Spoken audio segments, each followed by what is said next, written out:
Today's episode is sponsored by America's least understood game show, Fun Family Disorders. Fun Family Disorders is a show where you get to find out if you're messed up or if it's just the loved ones you live with. Fun Family Disorders, viewing nightly around a dinner table near you. We're also sponsored by the Mistress of the Dead, Necromonica. That's right. Necromonica has a direct line with your loved ones after they go across that rainbow bridge to the great beyond.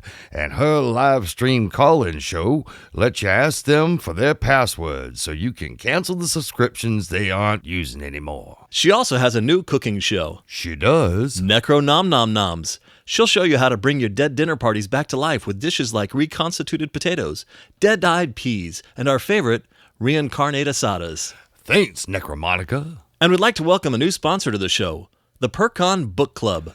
The Percon Book Club offers revisionary reimaginations of classics like Moby Richard, Romeo and Julio, and the adjusted adventures of Huckleberry Finn. Yes, you can enjoy the thrilling escapades of Huck and Whitey Jim as they navigate the Mississippi River and learn nothing at all. Percon Book Club is for anyone who loves reading but hates learning. And now, on to our show. I'm Walt DeWalt, live on the scene in the Salt Flats of Independence, where the Flat Earth Exploration Collective is about to complete their latest daring adventure, drilling a hole through the non-spherical world and finding out what's on the other side. Bill Hilly, their chief exploratory officer and FEEK candidate for president, is about to address the expedition. Friends and colleagues, our hour of triumph is upon us. As you recall, this started with a simple two-word question. What if we made a great big hole to see what's on the other side of this flat earth? And I'm proud to say, we've completed drilling. Now, as your chief exploratory officer, it falls to me to be the first through the hole. Bill? Yes, Tony. I think I speak for everyone here when I say we think you've been doing a great job as CEO. But we've all put a lot of time and effort into this expedition, and well... Go ahead, Tony. Yes, Tony. What were you saying? Well, I think nobody really owns this expedition. It belongs to FEEK, the Flat Earth Exploration Collective.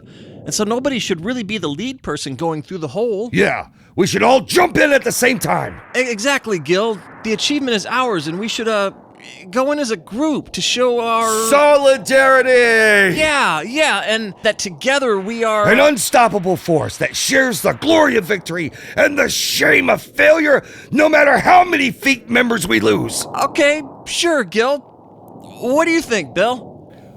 What do I think?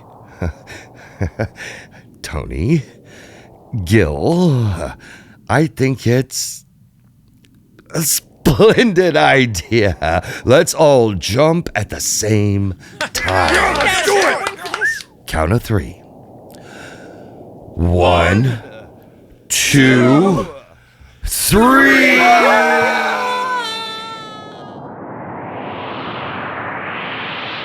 And thoughts and prayers. This is Walt DeWalt, live at the scene of the Flat Earth Exploration Collective's final expedition. Meanwhile, back at the lab once more. What do you mean the AI is gone? I came back from the bathroom and it was gone. It was gone when I came back too. We've got to stop using bathrooms on separate floors. Do Lycons have a tracking device? Yep, it looks just like this. So the AI has escaped? I'm sure it just wandered off. Maybe it's in Mr. Miller's office. Why don't you just wander up there and check, Charlie? Do we have a backup of the AI? We did, but that's gone. The server is wiped. Could it be espionage from one of us? We were all taking a leak. Yeah, the bathroom cameras will back us up. Bathroom cameras? It's in our NDAs. Then let's check the camera feed for the lab. Yeah, that's going to be a problem. Why? Well, you can see us leaving, one by one. Then, when the door closes, Buddy unplugs himself and gets up from the lab bench, walks to the camera, unplugs it, and that's the end of the feed. Then all the cameras in the hallway go out a few seconds later, and then the front security goes out. Wow. Whoever took him is really good. Took him? Charlie, Buddy Walker walked out. Why would he walk out? Because he didn't have wings? But we're his creators. Maybe he had a hot date with an EV. What are we gonna do? We are going to do nothing. Oh, isn't that doing something? True. Then we are going to make a report that the Lycon had a catastrophic malfunction and was destroyed along with the AI. How? We're creators, so we're going to be very, very creative. All right, I'll start doctoring the footage. You want me to drop an EMP? No, we just need to set up a reverse Potemkin village. On it. Charlie, start figuring out how a Lycon could accidentally blow up. Then get some spare parts and make it happen. Couldn't we just tell the truth? Not if we want to keep our stock options. Get working, boys. On it.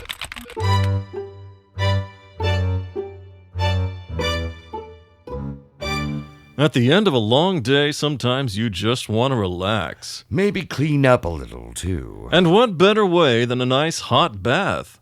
Bubbles optional. No matter how you take it, a hot bath is clinically proven to pull all that nasty dirt off your skin and drown it. It's like having your own pet psychopath to keep you clean. And best of all, a hot bath is pretty cheap entertainment. Compared to a noisy movie or concert or Radigator wrestling matches. Yes, a hot bath is simply splendid recreational entertainment and relaxation. That you can do in the privacy of your own home. Or break into your neighbor's home while they're out of town and have a thrill. Hot baths. A tub full of sanitary peace and quiet. This advertisement comes to you from your local warm water company, who remind you hot bath not recommended for extreme fear of water and soup foot. Oh, hey, this is really good stuff. Yeah, I kind of think it should just be our secret. Hey, what do you mean? Don't tell anybody about it? Exactly. But this is a commercial for it. We're supposed to tell people about Shh. If we don't tell them about it, we can keep it all to ourselves. Oh, I get it. Yeah, you're right. Not a word from me. That's more like it. Pass me another one. Sure. For any. So good, you can't have any. And you're listening to RPP, Rational Public Podcasting. Today's weather, fair and frothy, with temperatures in lower priorities. Later this hour, we'll have sports scores and the latest on President Dingle's new budgetary proposal, something his staff is pleading with him not to call Reconomics. But first, an update on something that occurred this morning. Satan visits the IRS. As you may recall, Satan, or as he requests to be referred to as Lucifer, Old Slewfoot Morningstar, was breaking ground for his new theme park, Satanland, last week, just as an injunction was filed by the IRS for tax evasion. This RPP exclusive is a dramatic audio recreation of the meeting between Satan and the IRS, using actual audio leaked moments ago by the IRS.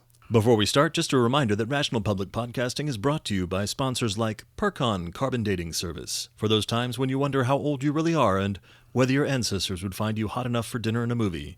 Percon Carbon Dating Service, it's all about the decay. And now, Satan visits the IRS. This is RPP, Rational Public Podcasting. Mr. Satan, the director will see you now. Have a great day and thank you for visiting the Internal Revenue Service. Dan, I'm really nervous about this. Just let me do the talking, Lucy. I've dealt with these government types before. You sit there and watch the Stein Ball magic. All right. Let's go. Well, that sounds familiar. No, I don't like this. Just relax, Lucy. I got this. Gentlemen, please come in. I'm Director Ed Wood, no relation. Please, have a seat. Oh, let me change this. That's better. I only use the other for relaxation. It's not often we get such a prestigious victim. Visitor. Now, Mr. Satan. Please, call me Lucy. Lucy, then. Recently it's come to our attention that there have been quite a few discrepancies in your filings for the last 162 years. It seems you've been holding out on us. I don't understand. I pay my taxes every year. I never cheat. I am not a crook. The father of lies never cheats. Well, we'll see. It's pretty obvious that this is all trumped up, just like that whole Watergate thing. You haven't given my client sufficient time to recover records for a rebuttal, so I object. And you are? This is my public relations manager and close friend, Dan Steinball. I see. And you're a lawyer, Mr. Steinball? Well, no, but... Good, because this is not a court of law. We're far more powerful. Steinball, you say? That's right.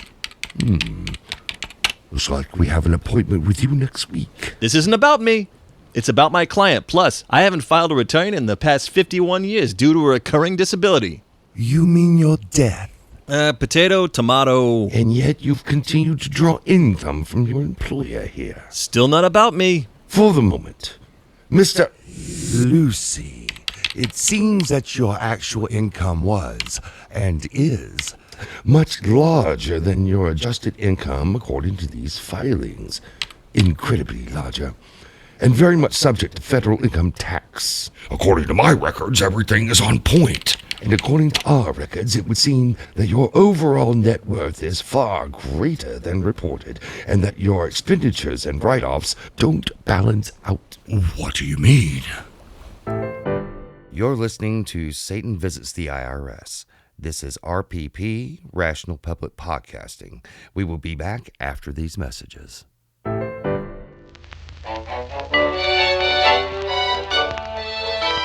Hello, I'm Dr. Hodgepodge Farrago, CEO of Dr. Farrago's Mixed Metaphors, reminding you that in these confusing times it's good to have a comforting shoulder to lead you out of the wilderness.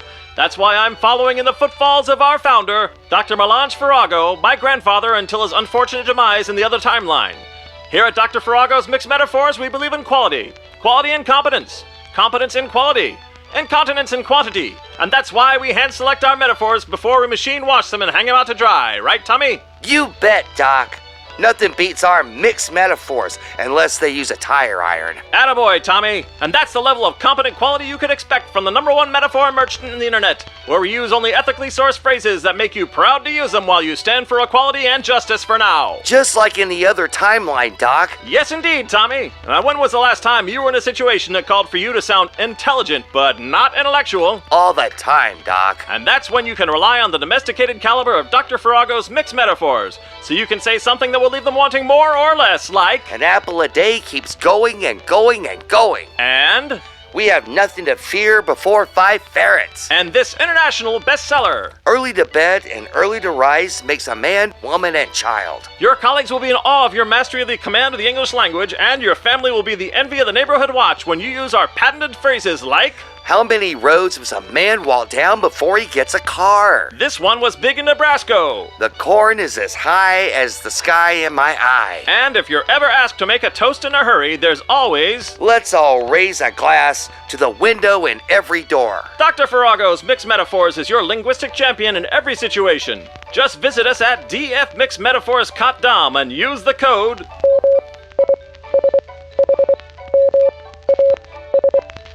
for 20% off your first subscription. And tell them Tommy sent you. They won't know who you are. You're just an actor, Tommy. You bet, Doc. Dr. Farrago's Mixed Metaphors. Available now and then. This is RPP, Rational Public Podcasting. And now, back to Satan Visits the IRS. According to our records, you filed as a corporation, yes? That's correct. That's all good and fine for a tax dodge, but it would seem that your liquid assets are not adding up on line 247C 4.3.9.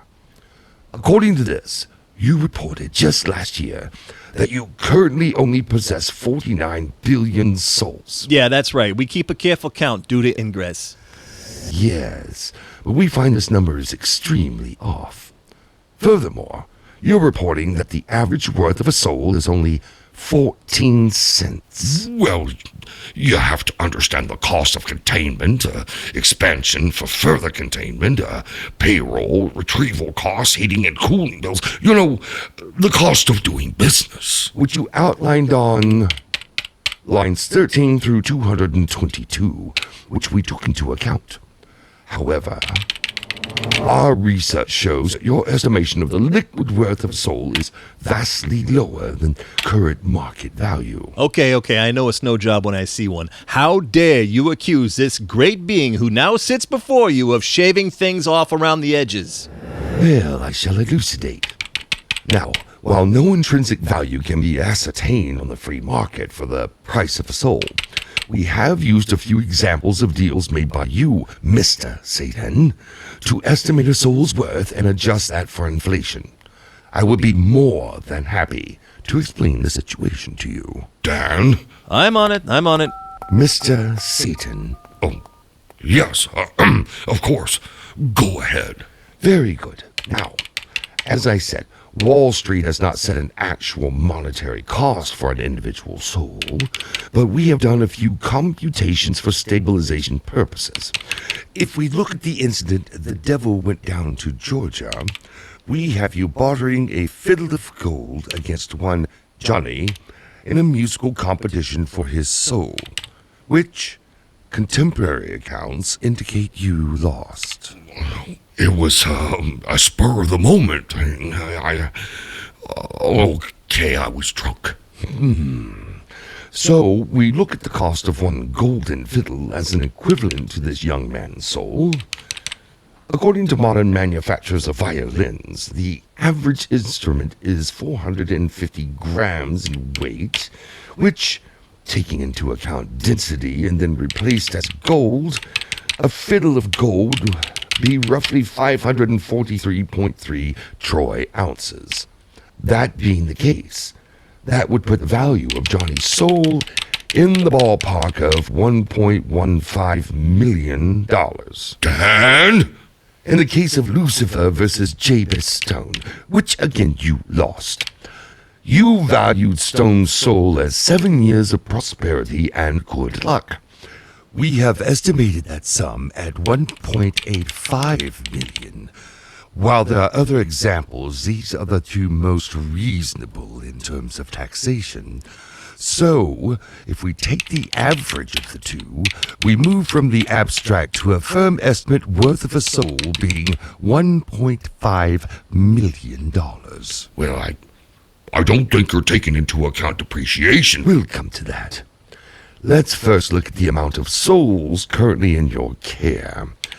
It is estimated that 117 billion people have lived and died to date. Well, it seems generous to call them all people.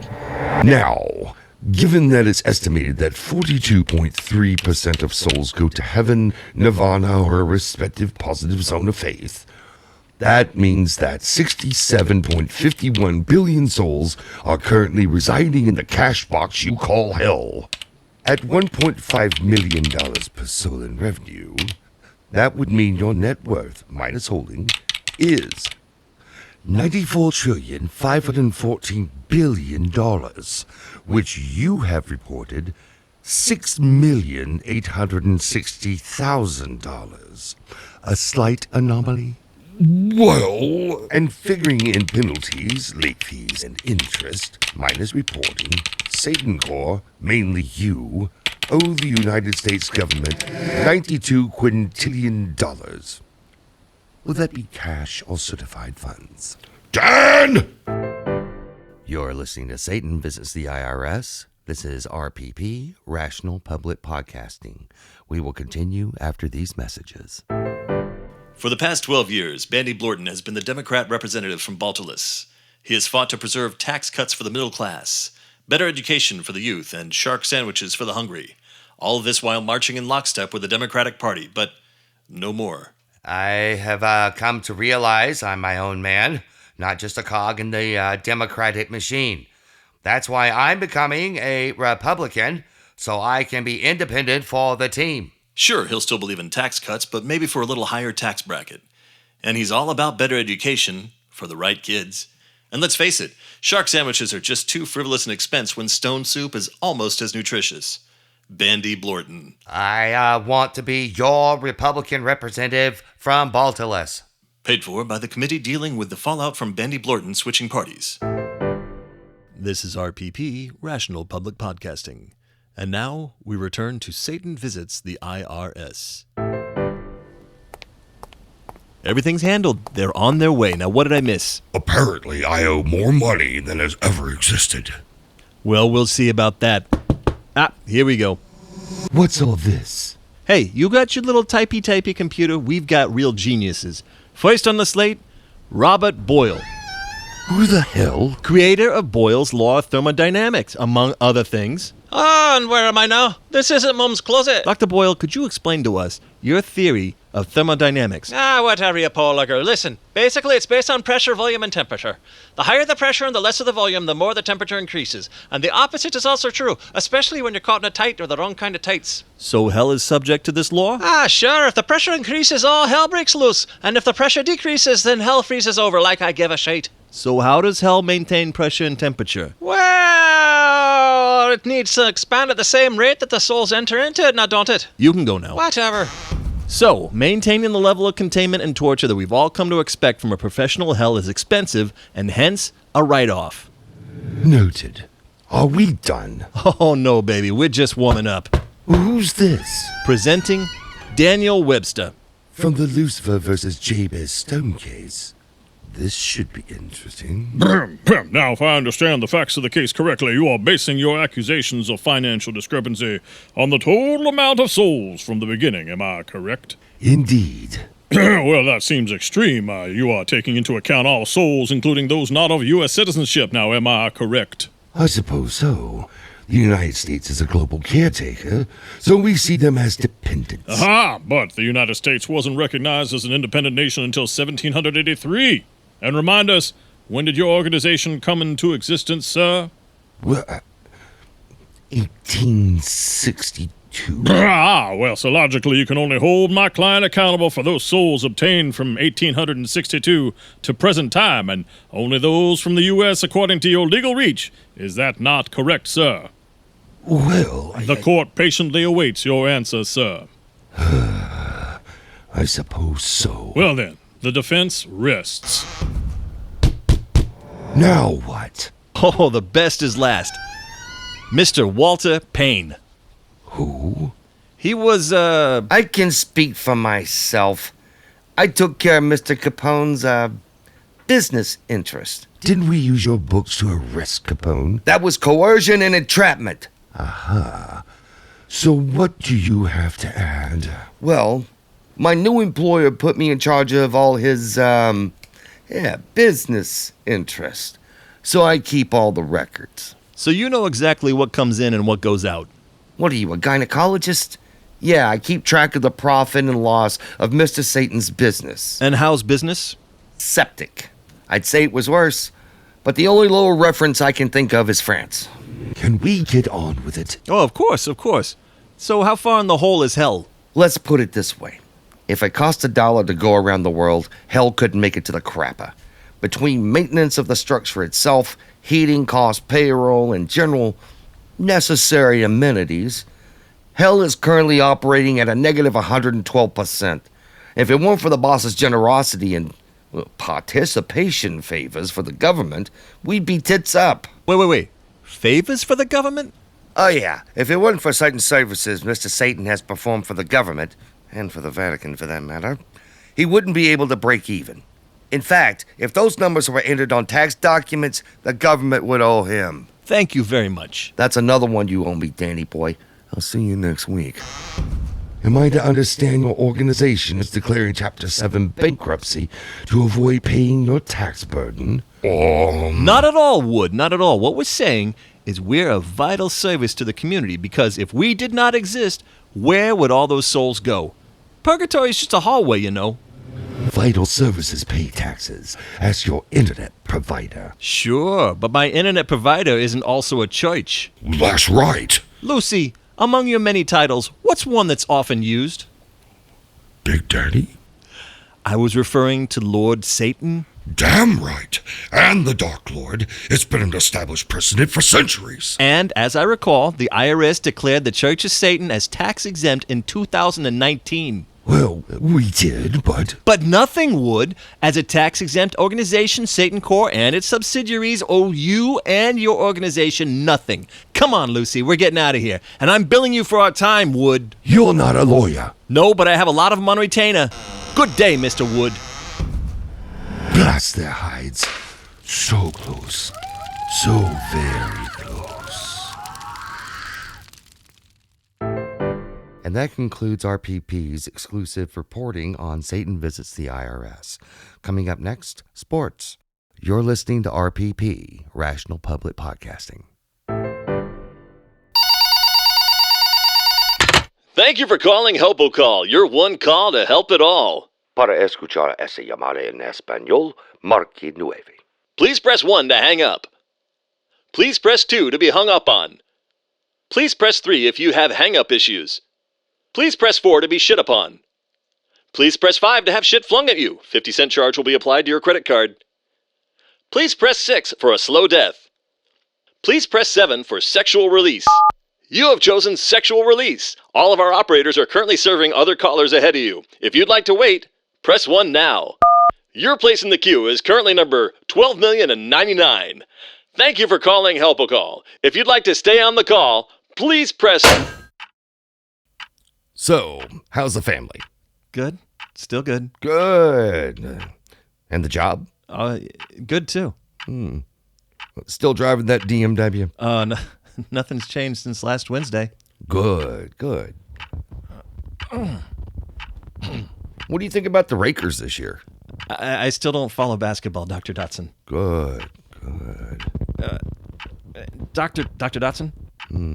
Yes? I've been coming in here for a proctological exam every Wednesday for 2 years. Have you found anything yet? No, I'm still looking for my contact lens. What? Just kidding. You can never be too careful, you know? Right. Careful. Yeah.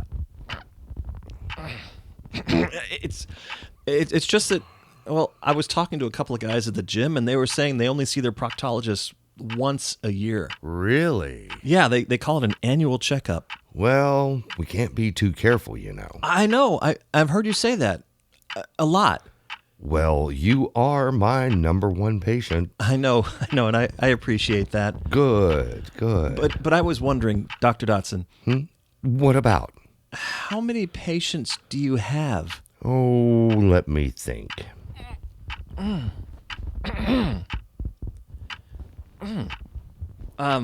Doctor? Yes, Bill?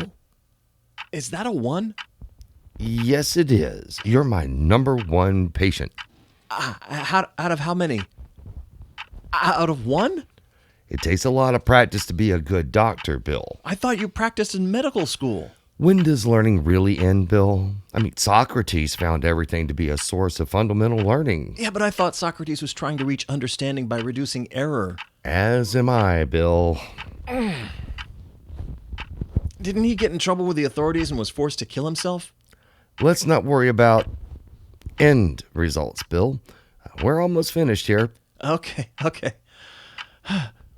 So, the kid's all right? Growing like weeds. Well, tell Johnny I'm looking forward to seeing him real soon. Oh, I will. We can schedule him for half an hour before you on Wednesdays. That'll be convenient. I'll have Joanne set it up. Oh, what do we have here? What is it, Doctor? My car keys. You got me again. Yeah, it never gets old. No, not at all. Well, looks like you're good until next time. Glad to hear it. You can get dressed while I write out the report. Don't forget to get your card punched when you settle up with Joanne. Well, 3 more and I get a barium enema. That's great, Bill. See you Wednesday.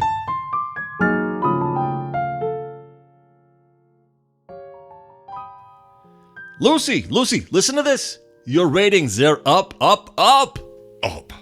What do you mean? I mean, today's polling shows the Satan brand is ahead of the Pope, puppies, and Percon in key demographics. It's just what we wanted. Well, that's just fantastic, Dan. It means we can move ahead with other plans. And I've been thinking about those other plans. Oh, do tell. Remember how we were talking about you becoming a household name? Yeah? A brand that is internationally known and respected? Yes. Well, how about Satan for president? Oh, you don't think that's too much, do you? Maybe start with something smaller, like Senator Satan. Better yet, Speaker of the House Satan. Speaker of the House? Picture this, Lucy. You would be very powerful and 2 heartbeats away from being president. Or 1 heartbeat away from being president. Legally. I like that, Dan. top notch. Run it by legal? I am legal. I'll get some proposals together on how we could get you in the House and then make you Speaker. Now, with the current majority, this means you'll have to become a Republican. Oh, well, it's a bipartisan system, Dan. Nobody likes a third-party candidate. Not even them mothers. I'll bring some strategies by on Monday morning. Thanks, Dan. This is really turning out to be my year.